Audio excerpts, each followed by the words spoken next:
দিগন্তবেলার প্রেমান্দোলন লেখিকা আফরোজা আশা পর্ব ৫৭ শেষ অংশ। দরজার কপাটে হেলান দিয়ে মেঘে ঢাকা আধার অম্বরের দিকে উদাস চাহনিতে চেয়ে আছে এক রমণী। চোখ মুখ জুড়ে বিষণ্ণতার ছাপ। আকাশে যেমন কালো মেঘ জমেছে, তার জীবনের গতিতেও কালো মেঘের আস্তরণ পড়েছে। কবে সরবে, কিভাবে সরবে তার কোনো ঠিক ঠিকানা নেই। কাল তোমাকে দেখতে আসবে ছেলেপক্ষ, তাড়াতাড়ি ঘুমিয়ে পড়ো, চেহারা যেন সতেজতা থাকে। কথাগুলো কর্ণগোচর হতেই হতচকিত চুলোপাড়ের দিকে তাকালো মাইশা। হাঁড়ি ভর্তি মাংসে লবণ হলুদ মাখিয়ে মাটির চুলোয় দিচ্ছে রেহানা। সাত সকাল থেকে বাড়িঘর গোছানো, বিকালে এত এত বাজার সদাইয়ের কারণ তবে এই। বুক ভেঙে আসতে চাইলো তার, কম্পনরত স্বরে আওড়ালো, তুমি এরকম কেন করছো? সব সময় বলো আমি ছাড়া তোমার কেউ নেই, তাহলে এখন ঘাট থেকে নামাতে এত তাড়া কিসের? ভার্সিটি যাওয়া থেকেও আটকে রেখেছ, কথাবার্তা বলো না কেন মা? না শোনার ভঙ্গিতে হাঁড়িতে খুন্তি নাড়াতে থাকলো রেহানা। মুখাবয়বে বেশ কাঠিন্যতার ভাব। মায়ের থেকে জবাব না পেয়ে মাথা নামিয়ে নিল মাইশা। মাটির দিকে তাকিয়ে দীর্ঘশ্বাস ফেলল। এই মুহূর্তে তার ইচ্ছে করছে গলা ছেড়ে ভেতরের বিষাদগুলোকে বের করে দিতে। ভেতরে ভেতরে গুমড়ে মরছে সে।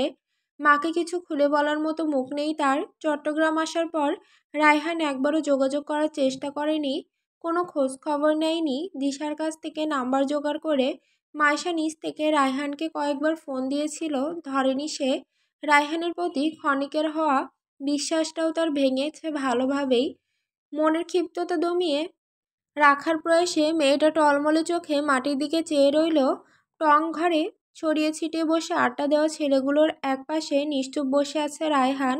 এক হাতে চায়ের কাপ, আরেক হাতে নিকোটিনের ধোঁয়া ছড়ানো বস্তুটি।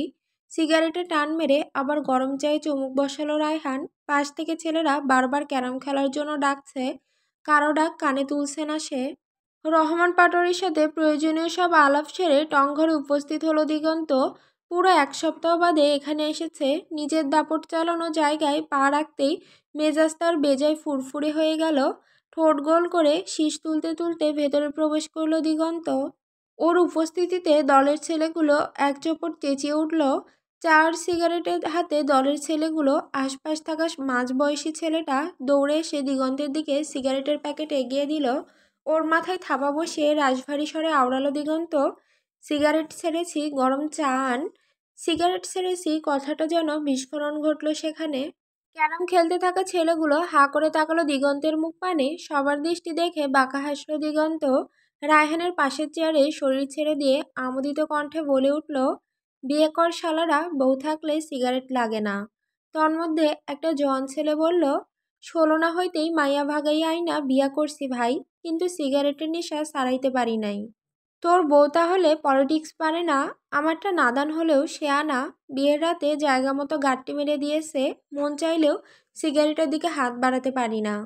দিগন্তের কথাগুলোতে রায়হানের গা পিত্তি জ্বলছে রীতিমতো। দাঁতে দাঁত কিরমিরিয়ে দিগন্তের চেয়ার বরাবর দিল এক লাথি। তাতে কিছুটা হেলে গেল দিগন্ত, তবে নিজেকে সামলে রায়হানের পা বরাবর লাথি বসালো। এক পা ভেঙে হাঁটু গেড়ে বসে পড়ল রায়হান। পরক্ষণেই সিমেন্টের প্রলেপ লাগানো শানে পা ভাঁজ করে বসল সে। দিগন্তের দিকে অগ্নিদৃষ্টিতে চেয়ে গজগজিয়ে বলল, শালা কানের কাছে আসে লুতুপুতুম আলাপ মারাও, জ্বালাও না, ভেতরে জ্বালান ধরাও। দিন আমারও আসবে, কালকে বিড়াল মারবো দেখিস।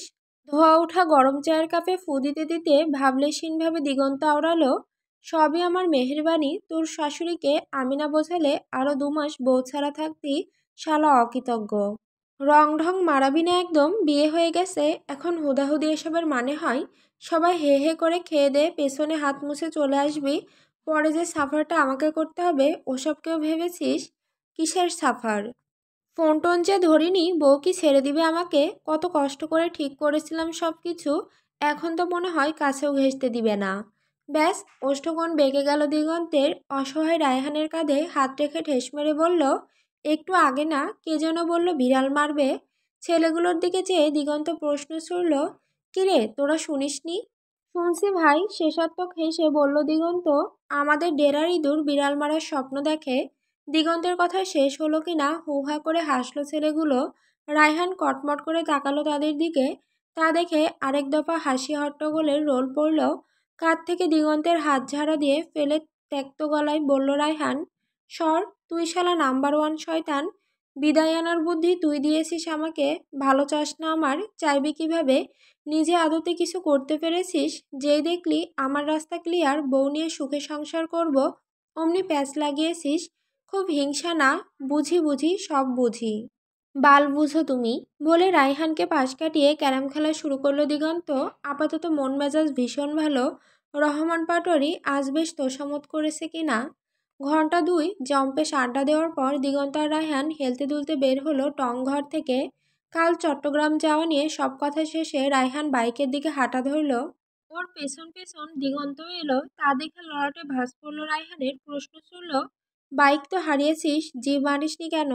গলা খাঁকড়ি দিল দিগন্ত। রায়হানের বাইকের পেছনে বসার উদ্দেশ্যে পা বাড়াতেই বাইক টান মারল রায়হান। কিছুটা দূরে গিয়ে ঘাড় বাঁকিয়ে চমৎকার এক হাসি দিয়ে আওড়ালো, এক মাঘে শীত যায় না বন্ধু, দুবার আমাকে রাস্তায় ফেলে পালিয়েছিলি, দেখলি পাশা কেমনে ঘোরে। টাটা দোস্ত, সকালে দেখা হবে, হ্যাপি জার্নি। বলে একটা গা জ্বালানি হাসি দিয়ে শস্য করে চলে গেল রায়হান। এদিকে ছোট ছোট চোখে রায়হানের যাওয়ার দিকে চেয়ে আসে দিগন্ত। ঠোঁটের আড়ালে যতগুলো বাংলা গালি এলো সব ছুড়ে দিল রায়হানের জন্য। বসার ঘরে প্রত্যাশার সাথে খেলছিল দিশা। বাড়ি ফিরে সাথে আনা এক প্যাকেট বিরিয়ানি বোনের হাতে দিল দিগন্ত। প্রত্যাশার সাথে কিছু সময় থেকে নিজের ঘরে এলো। দরজার সামনে আসতেই পায়ের গতি মন্থর হলো দিগন্তের। সম্মুখের দৃশ্যটা দেখে গলা শুকিয়ে এলো তার। চোখ সরিয়ে নিয়ে পরপর কতগুলো শুকনো ঢোক গিলল। হাতে ধরে রাখা বিরিয়ানির বক্সটা টেবিলের উপর রেখে চটজলদি দরজা চাপিয়ে দিল।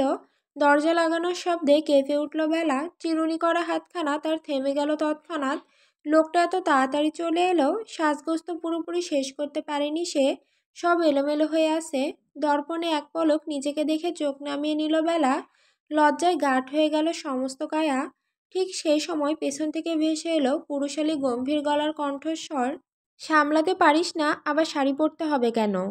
নিস্তুপ বেলা শার্টের হাতা গুটাতে গুটাতে বেলার নিকট এগিয়ে আসে দিগন্ত। পেছন থেকে বেলার গা ঘেঁষে দাঁড়িয়ে পুনরায় প্রশ্ন ছড়ে, একা পড়েছেন? লাজুক লতায় নাক কান ভারী হয়ে এসেছে বেলার। কাঁপা কাঁপা স্বরে জবাব দিল, হ্যাঁ হ্যাঁ। আমার জন্য? হুম। শিওর পারবেন আমাকে সামলাতে?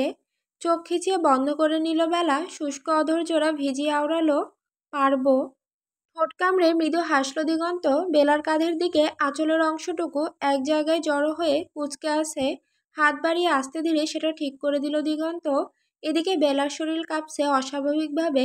আয়নার দিকে তাকিয়ে লাজুক রাঙা রমণীর মুখশ্রী খুঁটিয়ে খুঁটিয়ে পরখ করল দিগন্ত। কতগুলো মিনিট পেরিয়ে গেল, দুজনের কারো নড়চড় নেই। বুকের কাছাকাছি থাকা ছোট্ট শরীরটার কম্পন বেশ ভালোভাবে উপলব্ধি করছে দিগন্ত। এক সময় বেসামাল হয়ে পড়ল সে। পুরুষালী খসখসে হাত দুটো বাড়িয়ে স্বীয়বধূকে মিশিয়ে নিল নিজের মাঝে। দিগন্তের বেপরোয়া হাতের বিচরণ চলল বেলার শরীরে। আস্তে ধীরে প্রগাঢ় হলো তা। নতুন সব স্পর্শে অনুভূতির জোয়ারে ভাসল রমণী। শব্দহীন অসার শরীরখানা ছেড়ে দিল সেখানেই। রাত প্রায় ৩টার কাছাকাছি, ঘড়ির কাঁটা ৩:18 বাজে। ঘুমে টুপসে বেলা, কোলে বালিশ চেপে বসে আছে সে। সদ্য গোসল সেরে আসার কারণে ভেজা চুল বেয়ে টুপটুপ করে পানি গড়িয়ে পড়ছে। শাওয়ার শেষে টাওয়াল গায়ে জড়িয়ে ঘরে আসে দিগন্ত। ভারী পদযুগল এগোয় বেলার দিকে। দিগন্তের উপস্থিতি টের পেয়ে লাজুক রাঙা মুখ লুকাতে কোলের বালিশখানায় মুখের সামনে তুলে ধরে বেলা। দিগন্ত বাঁকা চোখে দেখে বেলাকে। ওর পেছনে এসে ভেজা চুলে হাত বোলায়। অতিরিক্ত ভেজা মাথা মোছেনি মেয়েটা। কাঁধের উপর ফেলে রাখা টাওয়াল দিয়ে আস্তে আস্তে বেলার ভেজা চুল মুছে দিতে শুরু করে দিগন্ত। মিনিট 10 সময় নিয়ে শেষ করে নিজের কাজ। এদিকে বেলার কোনো পরিবর্তন নেই। সেই যে বালিশের ভাঁজে মুখ লুকিয়েছে তা লুকিয়েছেই। হঠাৎ ছো মেরে ওর মুখের সামনে থেকে বালিশ কেড়ে নিল দিগন্ত। সরু চোখে বেলাকে দেখল। ওর নজর দেখে দুহাতে মুখ ঢেকে নিল বেলা। বেলার লজ্জা পাওয়া দেখে ঠোঁট কামড়ে আলগোছে হাসল দিগন্ত। হাতের বালিশটা বিছানায় রেখে শুয়ে পড়ল ওর পাশে। অতপর হাত বাড়িয়ে বেলাকে টেনে নিজের সাথে জাপটে জড়িয়ে নিল।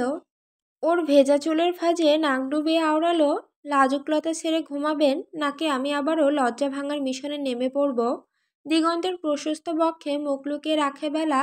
টু শব্দটিও করে না। একটা সময় পর গভীর ঘুমে ডুব দেয় দুই মানব মানবী।